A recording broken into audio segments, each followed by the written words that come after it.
ये हैं कांग्रेस नेता रोशनी जायसवाल। अभद्र टिप्पणियां कर रहा था, लेकिन पिछले 2 दिन पहले उसने मेरा नाम पूरा लिख के रोशनी कुशल जायसवाल को प्रेग्नेंट करना पड़ेगा, उसके साथ बलात्कार करना पड़ेगा, तब जाके उसका मुंह बंद होगा। मेरा मुंह बंद करने के लिए उसने मुझे प्रेग्नेंट करने की धमकी दी।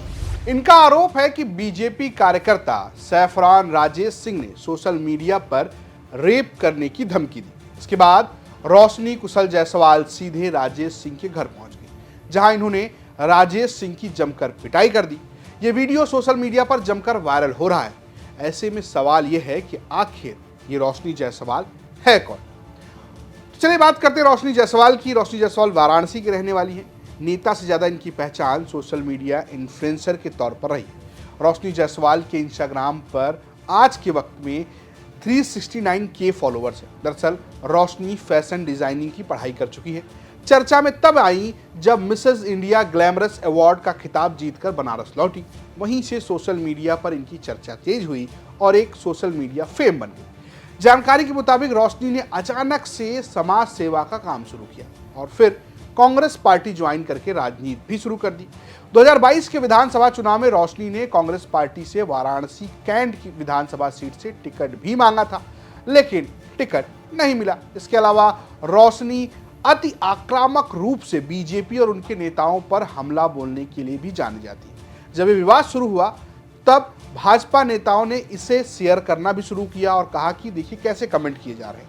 रोशनी पर मारपीट करने का आरोप लगाने वाले राजेश सिंह भी ठीक यही बात कर रहे हैं। 5 साल 6 साल से हमारे प्रधानमंत्री को कभी मतलब ऐसी भाषा यूज करती हैं हमारे मुख्यमंत्री को इस 5 साल से हम भी देख रहे थे। देखते मतलब आदमी को देख बर्दाश्त की होती है। तो हम भी अपने वाल पे कुछ ऐसे लिखे। अब विवाद पर आते हैं। रोशनी जायसवाल ने आरोप लगाया कि राजेश सिंह ने सोशल मीडिया पर उन्हें रेप करने की धमकी दी। वो राजेश सिंह के परिवार वालों को ये बताने गई थी कि देखिए आपका बेटा, आपका पति कैसा है जो एक महिला को सरेआम रेप करने की धमकी दे रहा है, लेकिन परिवार वाले मारपीट करने लगे। ये आरोप रोशनी का है।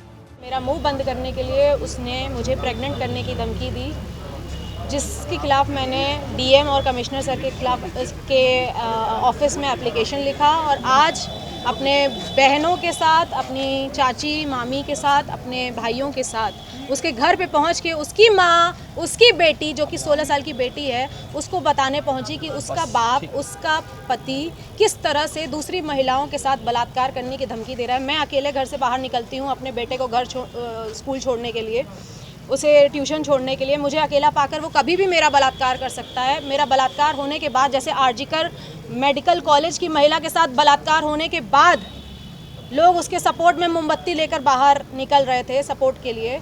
मैं नहीं चाहती कि मेरा बलात्कार या किसी भी महिला या किसी भी बेटी का बलात्कार होने के बाद लोग फिर से आरजीकर मेडिकल कॉलेज की तरह, निर्भया कांड की तरह मोमबत्ती लेके निकलें। अगर बलात्कारी ऐसा है, सैफरान राजेश सिंह जैसा है, और उसका घर मुझे पता है जो मेरे ही शहर बाबा विश्वनाथ की नगरी काशी में रहता है, तो मुझे उसके घर पे जाके उसकी बीवी, उसकी बेटी, उसकी माँ को ज़रूर बताना चाहिए कि वो क्या है। तो मैं उसके घर गई और उसके घर पे उसकी माँ, बहन, बेटी को जब मैं बताने लगी तो उन लोगों ने अपने घर के बाहर कुर्सियाँ फेंकी, हम लोगों के साथ हाथापाई करने की कोशिश की। वहीं आरोपी राजेश सिंह का कहना है कि रोशनी मेरे घर आकर न सिर्फ मारपीट की बल्कि उन्होंने सोने की चैन तक छीन ली, यानी कि मामला लूट और छिनैती का हो जाता है। बाहर आवाज़ आई हल्ला होने की, मुझे क्या पता कौन है नहीं है बाहर। गेट खोले तो इनके ये पूरे करीब 40-50 लोगों के साथ, 60 लोगों के साथ खड़ी थी। हला हाय हाय कर नारा दे रही थी, बलात्कारी का पोस्टर दिखा रही थी मुझे। दरवाज़ा खोले, घर में आपकी बच्ची और पत्नी भी मौजूद थी। हम दरवाज़ा खोले, इनके सैकड़ों जितने लोग थे साथ में वो मुझे खींच लिए बाहर, मारने लगे। जैसा कि उनके खुद वीडियो में दिख रहा है, उनके द्वारा चलाई गई लाइव में कि मुझे तो सब लोग मिल के मार रहे हैं। तो किसी तरह हम जान बचा के घर में गए। घर में ही लोग घुस के मारे हमको।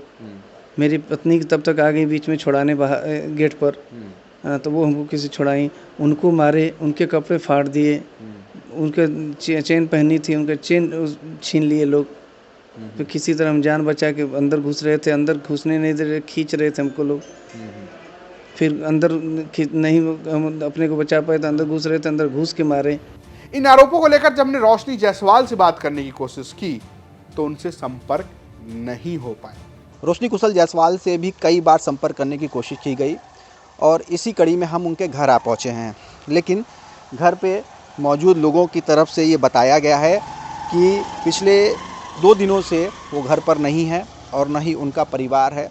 इस बीच लगातार उनके नंबर पर और उनके पति यानी कुशल जायसवाल के नंबर पर संपर्क करने की कोशिश की गई, लेकिन फ़ोन लगातार स्विच ऑफ जा रहा है।